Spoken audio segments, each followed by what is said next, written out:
One book, one extraordinary life. 48 chapters of saints, science, and the search for God. I'm Kai, And I'm Maya. and this is our take on Autobiography of a Yogi, chapter by chapter. A man sits in the middle of a scorching paddy field.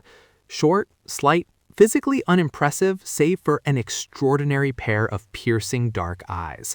And the first thing he says to the exhausted young pilgrim who has been trudging toward him for 2 days is, "Aren't you clever to think that unannounced you could pounce on me? That Professor Bihari had no right to give you my address." Chapter 13, The Sleepless Saint. And this chapter is about what happens when a disciple tries to run away from his guru, not out of anger or rejection, but out of impatience.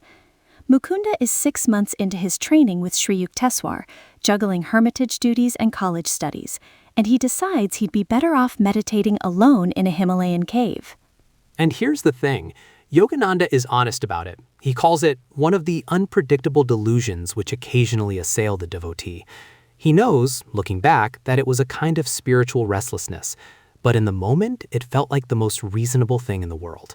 He goes to Sri Yukteswar and says, "Please permit me to go to the Himalayas.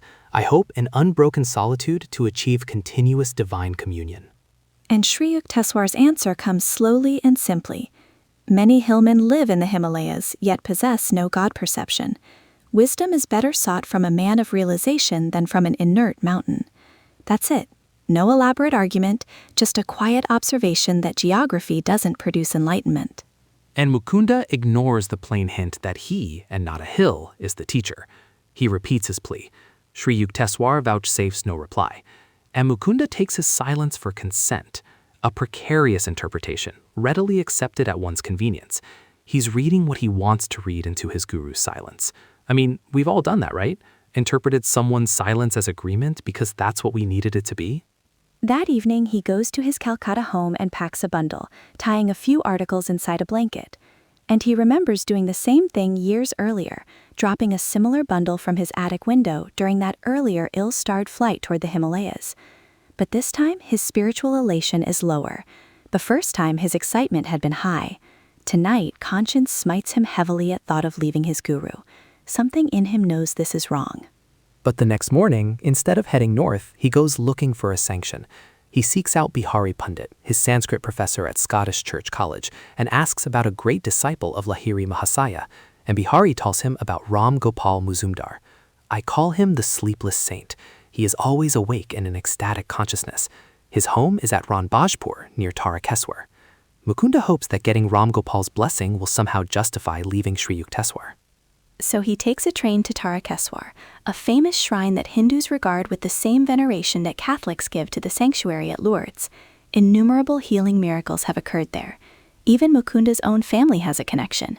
His eldest aunt once told him that she sat in the temple for a week, observing a complete fast, praying for the recovery of his uncle Sarada from a chronic malady. On the 7th day, a herb materialized in her hand. She made a brew from the leaves, gave it to his uncle, and the disease vanished at once and never reappeared. So this is a place of genuine spiritual power, and Mukunda enters the sacred shrine, where the altar contains nothing but a round stone. Its circumference, beginningless and endless, makes it aptly significant of the infinite. Cosmic abstractions are not alien even to the humblest Indian peasant. But here's the mistake. Mukunda is in an austere mood. He decides God should be sought only within the soul, and he walks out of the temple without genuflecting, without bowing before the altar. And that refusal to bow matters, because it isn't humility, it's pride dressed up as philosophy. He's decided that God is only internal, that the external symbol doesn't deserve his reverence. Yogananda writes, "My own mood at the moment was so austere that I felt disinclined to bow before the stone symbol. God should be sought, I reflected, only within the soul." He walks out without genuflection, and the universe is about to correct him rather forcefully. He leaves the temple and walks briskly toward the outlying village of Ranbajpur. He asks a passerby for directions. The man sinks into long cogitation and finally pronounces oracly, "When you come to a crossroad, turn right and keep going." So Mukunda obeys, and everything goes wrong. Darkness falls. He finds himself along the banks of a canal. The outskirts of a jungle village emerge, alive with winking fireflies and the howls of nearby jackals. The moonlight is too faint to supply any reassurance. He stumbles on for 2 hours through this increasingly menacing landscape until the welcome clang of a cowbell leads him to a peasant. And the peasant is not friendly at all. No such person lives in our village. His tone is surly. You are probably a lying detective. Mukunda is taken for a spy. He has to touchingly explain his predicament, hoping to allay suspicion in the man's politically troubled mind before the peasant will even take him in. And then he's fed a relishable meal of coarse rice, lentil dal, and curry of potatoes with raw bananas, and the peasant delivers the news. Ranbajpur is far from here. At the crossroad, you should have turned left, not right. Left, not right. His earlier informant was a distinct menace to travelers. And Mukunda retires to a small hut adjoining the courtyard. In the distance, villagers are singing to the loud accompaniment of mridangas, the hand-played drums used for devotional music and cymbals. Sleep is inconsiderable that night. He prays deeply to be directed to the secret yogi Ram Gopal. And there's something poignant about that image. A young man lying awake in a strange village, surrounded by jungle sounds and distant drumming, praying for guidance after a series of misadventures entirely caused by his own spiritual arrogance. At the first streaks of dawn, he sets out again. And this journey is brutal, crossing rough paddy fields, trudging over sickled stumps of prickly plants and mounds of dried clay. Every peasant he asks tells him his destination is only a crochet, about 2 miles away. In 6 hours, the sun travels from horizon to meridian, but Mukunda begins to feel he will be perpetually distant from Ranbajpur by 1 crochet. And then, at mid-afternoon, in the endless paddy field with the avoidless sky pouring heat on him, bringing him to near collapse, a man approaches at leisurely pace. Short and slight, physically unimpressive save for those extraordinary piercing dark eyes. And the first words out of his mouth tell Mukunda that everything about this encounter is already known. I was planning to leave Ranbajpur, but your purpose was good, so I awaited you. He shook his finger in Mukunda's astounded face. Aren't you clever to think that unannounced you could pounce on me? That Professor Bihari had no right to give you my address. And then, without any introduction from Mukunda, Ram Gopal asks, "Tell me, where do you think God is?" And Mukunda says, "Why, he is within me and everywhere." And Ram Gopal chuckles, "All-pervading, eh? Then why, young sir, did you fail to bow before the infinite in the stone symbol at the Tarakeswar temple yesterday?" Wait, he knew about the temple? He knew Mukunda walked through there the day before and refused to bow? He knew everything. Your pride caused you the punishment of being misdirected by the passerby who was not bothered by fine distinctions of left and right. Today, too, you have had a fairly uncomfortable time of it. Ram Gopal is almost amused. The arrogance of thinking God was only inside him and not also in the stone is what sent him stumbling through the jungle all night. Karma as education, playing out in the geography of a wrong turn at a crossroad. That's extraordinary. The wrong direction wasn't random. It was a direct consequence of spiritual pride. You said God is only within? Fine. Then the infinite in the stone won't bother helping you find your way. The whole misadventure, the wrong turn, the jackals, the suspicious peasant, the endless crochet that never gets closer, all of it was the universe teaching him what his guru had already told him. Don't be so sure you know the only way. And Mukunda agrees wholeheartedly, wonderstruck that an omniscient eye hid within the unremarkable body before him. Healing strength emanated from the yogi. He was instantly refreshed in the scorching field. And Ram Gopal adds a teaching that balances the correction. The devotee inclines to think his path to God is the only way. Yoga, through which divinity is found within, is doubtless the highest road, so Lahiri Mahasaya has told us. But discovering the Lord within, we soon perceive him without. Holy shrines at Tarakeswar and elsewhere are rightly venerated as nuclear centers of spiritual power. And then the saint's sensorial attitude vanishes completely. His eyes become compassionately soft. He pats Mukunda's shoulder. "Young sir, your divine thirst is laudable. I feel great love for you." And he takes him by the hand and leads him to a quaint hamlet with adobe houses covered in coconut leaves and adorned with rustic entrances. And then Ram Gopal delivers the message that every saint in this book seems to agree on. Young yogi, I see you are running away from your master. He has everything you need. You must return to him. Mountains cannot be your guru. And then comes one of the most profound lines in the book. The Himalayas in India and Tibet have no monopoly on saints. What one does not trouble to find within will not be discovered by transporting the body hither and yon. As soon as the devotee is willing to go even to the ends of the earth for spiritual enlightenment, his guru appears nearby. That last line, the guru doesn't appear because you traveled to the right location. The guru appears because you became willing to travel anywhere. It's the willingness that creates the proximity. The outer journey was never the point. And Mukunda silently agrees, recalling how his own prayer in the Benares hermitage was followed almost immediately by the meeting with Sri Yukteswar in a crowded lane. And then Ram Gopal does something that surprises Mukunda. He asks, "Are you able to have a little room where you can close the door and be alone?" And Mukunda says yes. And Ram Gopal bestows on him a gaze of illumination that Mukunda says he has never forgotten. That is your cave. That is your sacred mountain. That is where you will find the kingdom of God. His simple words instantaneously banished Mukunda's lifelong obsession for the Himalayas. In a burning paddy field, he awoke from the Monte Carlo streams of eternal snows.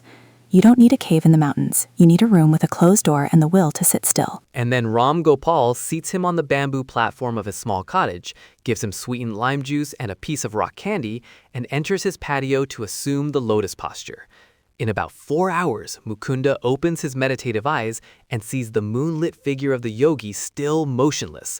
And just as his stomach is sternly reminding him that man does not live by bread alone, Ram Gopal approaches. "I see you are famished. Food will be ready soon." A fire is kindled under a clay oven on the patio. Rice and dal are served quickly on large banana leaves. And Ram Gopal tells him about his own practice. For 20 years, he occupied a secret grotto, meditating 18 hours a day. Then he moved to a more inaccessible cave and remained there for 25 years, entering the Loga Union for 20 hours daily. He did not need sleep, for he was ever with God. His body was more rested in the complete calmness of superconsciousness than it could be by the partial peace of the ordinary subconscious state, and he explains the physiology of it.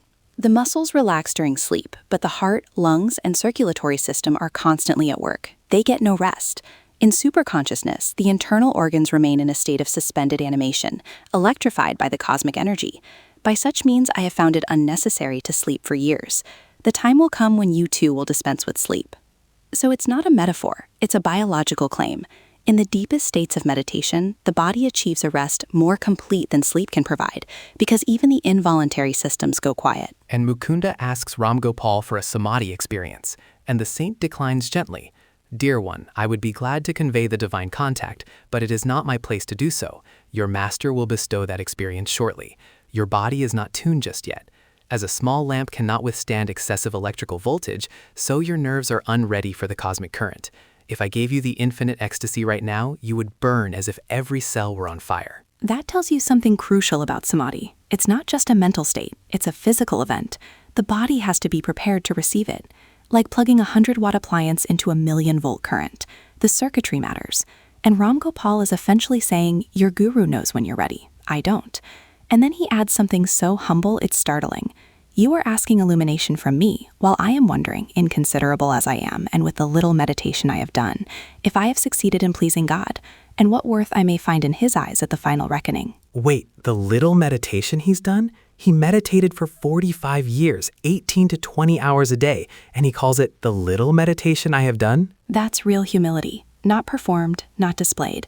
Just the natural perspective of someone who has spent decades staring into infinity and knows how small he still is by comparison. And then Mukunda asks him, somewhat odd, whether after all those years he's sure of the Lord's favor. And Ram Gopal says something that absolutely floors me. Well, don't you see, my dear boy, that God is eternity itself? To assume that one can fully know him by 45 years of meditation is rather a preposterous expectation. 45 years of nearly continuous meditation, and he considers it barely a beginning. That's real humility, not false modesty, the genuine recognition that the infinite is, well, infinite. But then he adds something that keeps it from being discouraging. Babaji assures us, however, that even a little meditation saves one from the dire fear of death and after-death states. Do not fix your spiritual ideal on a small mountain, but hitch it to the star of unqualified divine attainment. If you work hard, you will get there. So the encouragement is real. Even a little practice matters, but don't set a ceiling on what's possible. That night, Ram Gopal tells Mukunda a wondrous story of his first meeting with Lahiri Mahasaya's guru, Babaji. And around midnight, after the saint falls into silence, Mukunda lies down on his blankets. And this is where the chapter becomes extraordinary. He closes his eyes, and the vast space within him becomes a chamber of molten light. He opens his eyes and observes the same dazzling radiance. The room has become part of that infinite vault he beholds with interior vision. Why don't you go to sleep? Ram Gopal asks. And Mukunda says, Sir, how can I sleep in the presence of lightning, blazing whether my eyes are shut or open? And the saint tells him, you are blessed to have this experience. The spiritual radiations are not easily seen. And he adds a few words of affection. What a gift. Not the full cosmic consciousness that Ram Gopal says only Sri Yukteswar can give, but a taste, a glimpse of the light that fills everything. And at dawn, Ram Gopal gives him rock candies and says he must depart. and Mukunda feels such reluctance that tears course down his cheeks. And the sleepless saint says, "I will not let you go empty-handed. I will do something for you." He smiles and looks at Mukunda steadfastly, and peace rushes like a mighty flood through the gates of his eyes. Mukunda is instantaneously healed of a pain in his back that had troubled him intermittently for years. Renewed, bathed in a sea of luminous joy, he weeps no more. And then he saunters into the jungle, making his way through its tropical tangle back to Tarakeswar. And this time, he prostrates himself fully before the altar. The round stone enlarges before his inner vision until it becomes the cosmical spheres, ring within ring, zone after zone, all dowered with divinity. The same stone he'd been too proud to bow to 2 days earlier now opens into the infinite, because he's changed, not the stone. And he boards a train for Calcutta, and Yogananda ends with one of the most beautiful lines in the book. "My travels ended not in the lofty mountains, but in the Himalayan presence of my master." That last line says everything. Sri Yukteswar is the mountain. He always was. Mukunda went looking for God in geography and found him waiting in a relationship he tried to leave behind. And every saint he met along the way told him the same thing. Go back. Your guru has everything you need. You know what strikes me about this whole chapter? It's a complete spiritual education compressed into about 48 hours. Pride corrected at the crossroads, humility learned in a paddy field, the cave teaching, the sleepless saint's 45 years of practice and his humility about it, the vision of lightning, the healing, and the return to the temple where the same stone becomes infinite because the person bowing has been transformed. Next time, Mukunda returns to the hermitage expecting anger and finds something he never expected. And then, in a moment he's been waiting for his entire life, Sri Yukteswar strikes him gently on the chest and the universe opens. Cosmic consciousness, described from the inside. It's the chapter that changes everything. See you next time.